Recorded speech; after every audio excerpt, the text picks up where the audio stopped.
Hello everyone, welcome back to Creeps and Crafts. Today, since we are going into cold weather, I thought it was only appropriate to pick a cold weather location for today's creepy story. So we're going to be talking about the ghost of Scary Mary from the Golden North Hotel in Skagway, Alaska. You are also going to be doing a cold weather craft. I don't know if you can tell, but I did break out my Christmas sweater for this because at the time you are seeing this, it is officially after Thanksgiving, which means I can. We will not be discussing what day I actually filmed this and decorated with all of my Christmas stuff, but it doesn't matter because at the point that you're seeing this, it is officially the Christmas season. For your craft today, you're going to need something to paint on as well as acrylic paint and brushes because we are creating this beautiful night sky pine tree painting. You can do this on a canvas like I will be doing in the tutorial section of this video, but it also looks super cute painted on ornaments. These are just little wood rounds with the bark on the edges that I did last year. You can see that I added the date. And if the blue-green color scheme is not your thing, it also looks very cool in purple, red, and orange. So before we get into our scary story, we're going to head over to the craft section of this video and get started on our project. Hello and welcome to the crafts portion of our Creeps and Crafts video. Today we are going to be painting a winter pine tree scene. For this project, you're going to need something to paint on. I am using a plain canvas today. It's one of the kinds with the wooden frame. But you can use a flat canvas, you can do this on paper, you could even do this on ornaments or on wooden boards. Anything that you want to use to either decorate your home or give as a gift. I have done this same painting on ornaments in the past to give it away. It looks really cute if you put the year at the top and make it into an ornament. But today I'm just going to do it on a canvas so that we can see the design better. As far as your paint colors, you're going to need a gradient of some sort. The actual colors are up to you. You can choose what you want. I'm starting with a black, moving through a dark blue and into a green and a mint. You want something that's going to mimic the colors of a sky kind of during a sunset. I've also done it in the past, starting with black and then doing purple, pink, and orange for more of a sunset feel. But today I'm going to use this blue and green color palette. We're going to start by creating a gradient background, so you want to start with your darkest color, and we're going to keep the black pretty narrow at the top of the whatever surface you're painting on because we're going to use black to add in details later, and we don't want the black trees we put at the bottom to meet up with the black that we have as part of our sky. So we're going to go ahead and start at the top. I use a fairly big brush for this, just so that I don't have to go over the space as many times. And we're just going to paint across the top.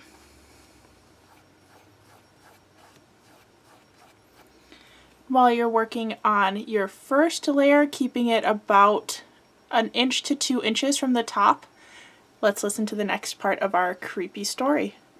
Before we get started with the actual ghost in today's creepy story, we're going to start with a little bit of the history of the Golden North Hotel. The Golden North Hotel, as I mentioned earlier, is located in Skagway, Alaska. It was built in 1898 during the gold rush and was not officially a hotel until 1908. Before that, it was home to the Klondike Trading Company. The Golden North Hotel was considered to be nicer than most places to stay in the area, even advertising the fact that it had no bar to draw in customers looking for a quiet and restful place to stay. I guess at this time there was a problem with a lot of crime and roughhousing and just general not good situations in most hotels or places to crash for the night because of the sheer number of people who were coming in and out due to the gold rush.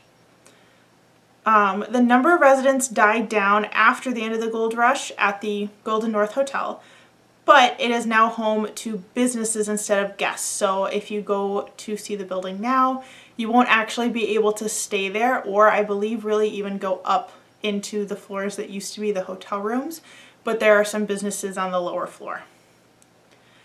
Before we continue, we're going to head over to the next section of our craft.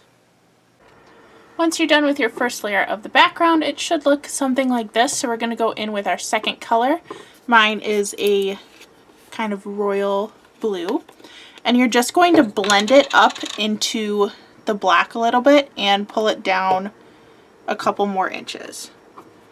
So I'm just taking that same brush and really blending it in to the black. This is where it's going to help you out a lot to have really rough edges to your layers, because it's going to make it easier to blend those colors together and make it look like a seamless ombre. And you're going to continue across with your second color and make sure to leave kind of a feathered edge into the next color as well. Now we're going to move into color number 3, repeating those same steps. I didn't miss a spot up here, it's just shiny because my paint is still slightly not dried yet. Damp, that's the word I was looking for. So we're going to go in with our third layer. Mine is this jade green color. And you're going to blend it up into the layer that you did before. Once you get into the lighter colors, it might help to get a base layer of your color down first and feather the bottom, and then blend it up into the previous color, because then you don't have to worry about getting any of your darker color mixed into your lighter color paint, whatever you're using. Doesn't matter as much if you're using a palette or separating out your paint in advance, but if you are using containers like this, make sure that you're not transferring your darker color paint into your lighter color. The gold rush, which started in 1896, drew thousands of people to Alaska, all hopeful that they could get rich off of the gold that they were panning for. Skagway was a really popular destination as it was a direct route to locations to look for gold, although they were quite a ways away. It just happened to be a good stopping point for people who were coming into the state. With so many people looking, the Skagway population rose really quickly, going from about 700 residents to over 10,000 in just a year. So quite a big population change, which is why they needed places like the Golden North Hotel for people who were staying there. During this time, mostly due to the population boom, Skagway was also full of disease and crime, making it a perfect setup for ghost stories. Now we're going to go in with our fourth and final color to finish off our background. I'm using this robin's egg turquoise. It's a little bit darker, or not darker, a little bit lighter than my jade green from the previous round. So I'm just going to follow, again, those same steps, adding in kind of a base layer of my color. Once you're on the last one, you can even start painting up from the bottom to create that blend with the previous layer of color. As you're finishing up too, if you see any spots that you feel like need to be blended better, go ahead and keep adding your previous colors in until you get a smooth gradient the way that you want it to look for your background. Once your canvas is pretty dry, we're going to get out our black paint again and start working on some pine trees. You're going to want a fairly thin brush for this part. I'm using this round one that's probably on the smallish side of the collection that I own. And we're going to start by doing just the trunks of the trees. So you don't want any of these to go all the way to the top of the canvas, but you can vary the heights quite a bit so that you get some variety. Also, you want to vary your spacing so you don't have all of them like evenly spaced throughout, because that doesn't make it look very natural, if that makes sense. So have some thinner ones, have some that are more spread out, and really just kind of freestyle it. You do want to have kind of a solid layer at the bottom.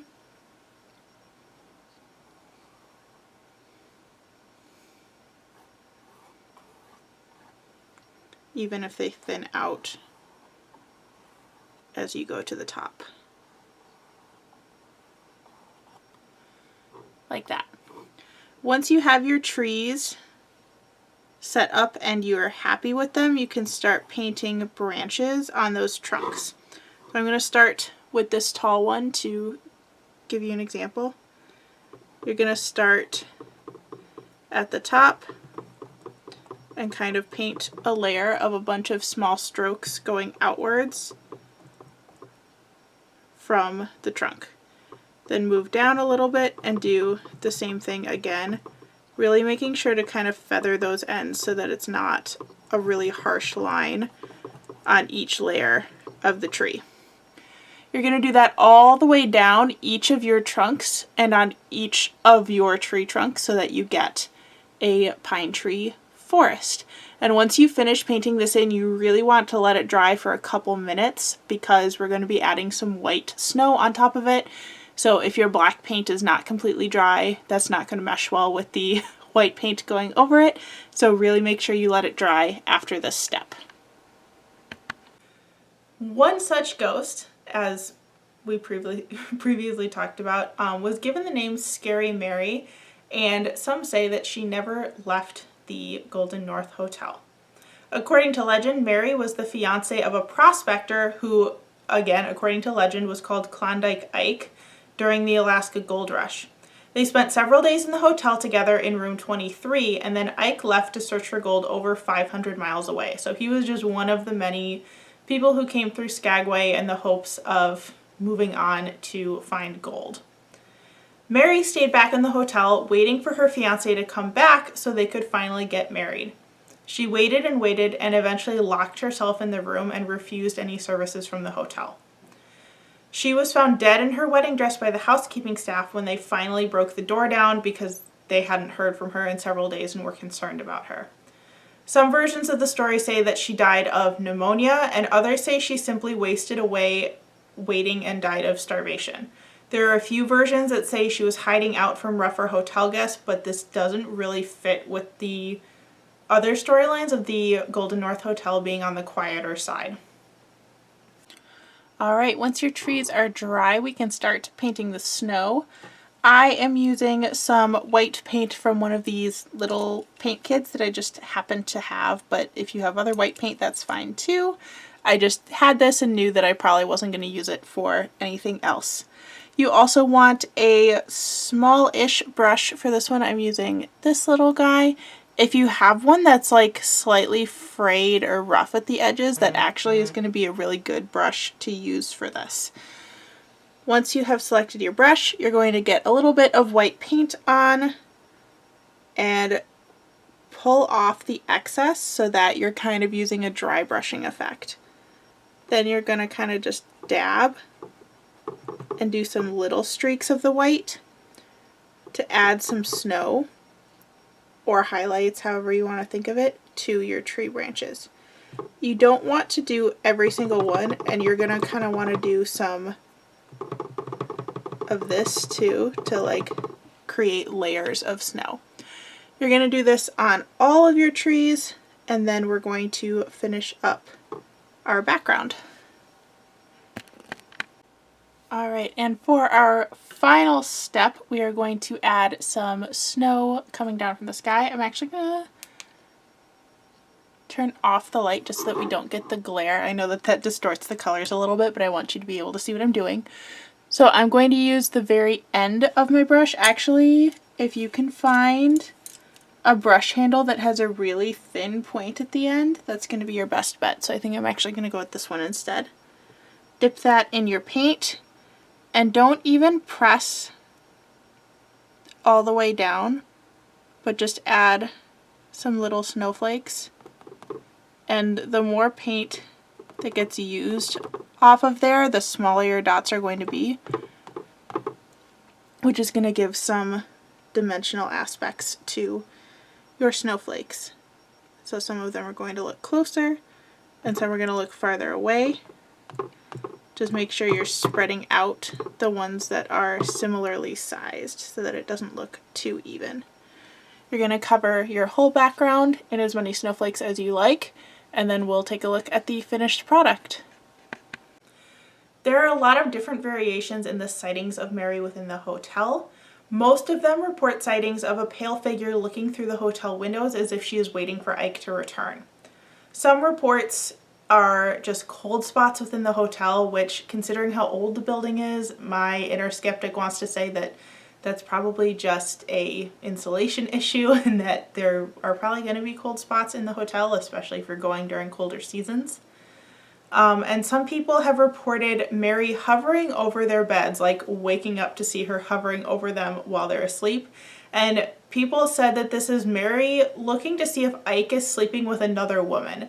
And I found that particular statement a couple times in my research, but that doesn't fit with the overall Scary Mary story because Ike wasn't in the hotel. So why would she be looking through the hotel to see if he's somewhere else when he was 500 miles away looking for gold? So that one seemed a little odd to me, that that was the justification that people gave as to why she was floating over them while they were sleeping. Some people also wake feeling as if they are being strangled, and people have linked this to Mary dying of pneumonia and feeling like she was choking. Again, my inner skeptic says that sounds more like sleep apnea or congestion. I know that if I have allergies, runny nose, I sometimes wake up feeling like that, I guess. More like the startling awake because your nose is stuffed up and you can't breathe properly. So that one seems a little fishy to me. And also, why, if there was a ghost there, why would she want people to feel the same way that she did? It doesn't seem like she's a malicious spirit. She's just has unfinished business. So I don't know what to think about that one, but let's finish up our craft. Here we have the finished painting with those stars and our snowy trees. If you were doing this on an ornament and wanted to make it commemorative for the year that you are gifting it, you could put the year in the sky background above your trees. You could also put a seasonal phrase.